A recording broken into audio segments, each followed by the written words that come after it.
Bien, tu parles aussi dans ton livre de recrutement et de onboarding à distance. Forcément, au vu de la situation, avec le confinement, le Covid, etc., ben, tout se fait de plus en plus à distance. Tu peux nous parler un peu plus de ton édition augmentée sur tout ce qui est la partie à distance? Alors, c'est vrai que le livre est sorti fin 2019, donc bien avant la crise du Covid, en tout cas quelques mois avant, et en tout cas plusieurs mois avant le premier confinement. Et, et c'est vrai que j'avais pris le parti de ne pas nécessairement trop développer ce côté travail à distance dans ce premier livre. Mais au vu du premier confinement, bah, j'ai retravaillé un peu le livre pour en effet ajouter du contenu spécifiquement sur le sujet du management à distance. Comment est-ce qu'on arrive à animer une équipe malgré la distance et effectivement à recruter et à accueillir de nouveaux collaborateurs malgré la distance. Et en fait, ma vision des choses sur le management à distance, c'est qu'il ne faut jamais oublier que manager à distance, ça reste manager, mais que la vraie différence entre les deux, c'est que tout est exacerbé. Avec les besoins fondamentaux des collaborateurs, on a parlé tout à l'heure de besoins de sens, de reconnaissance, de créer du lien, d'être responsable, rendu autonome et d'apprendre. Bah, en fait, avec la distance, ces besoins-là, ils disparaissent pas et il n'y en a pas de nouveaux qui arrivent. Mais en revanche, ces besoins fondamentaux sont démultipliés par 10, 50, 100. Et donc, en face de ça, il faut être encore plus organisé, encore plus rigoureux dans ses rituels managériaux, encore plus mettre son équipe en priorité dans son agenda que d'habitude.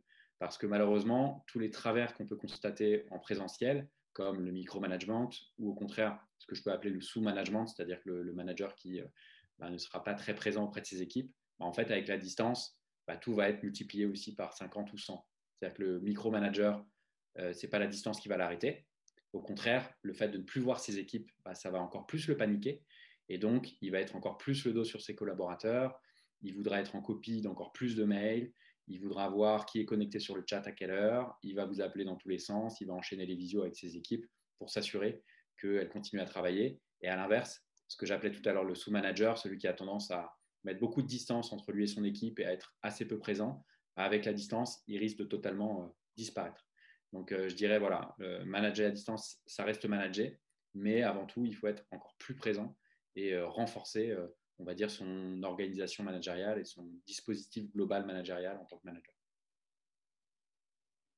Ok.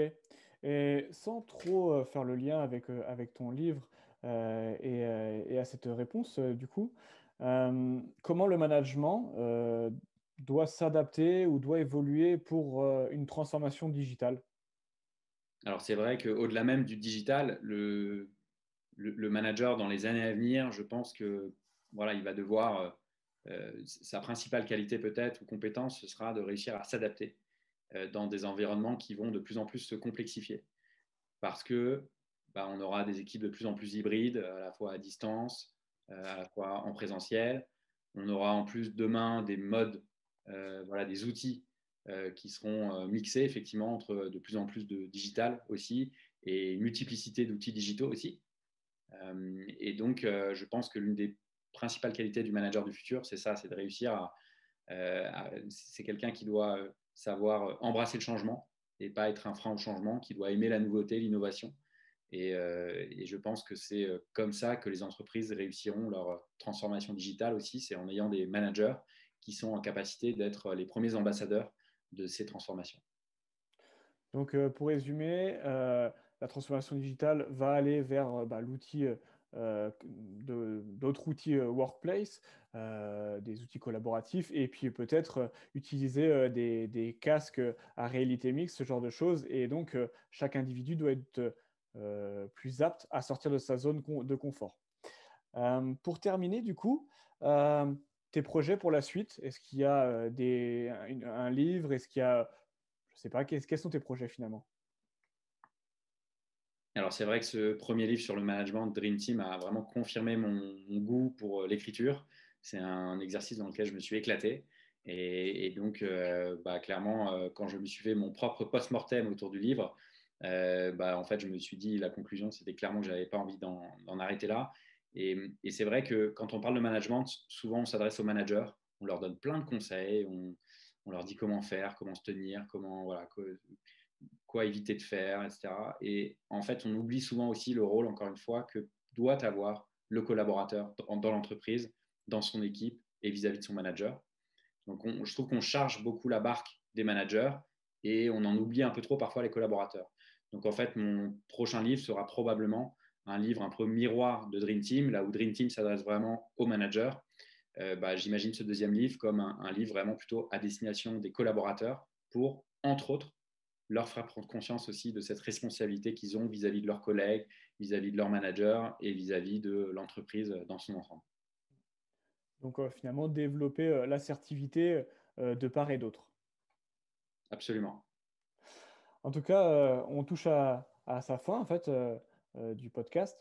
Merci beaucoup, Ludovic. Donc, je rappelle, hein, n'hésitez pas à aller commander, lire ce livre, Dream Team. Je l'ai fini il y a pas longtemps et j'ai trouvé vraiment très intéressant, vraiment simple à lire. Et je pense que je ne suis pas le seul. Il y a eu pas mal de super commentaires.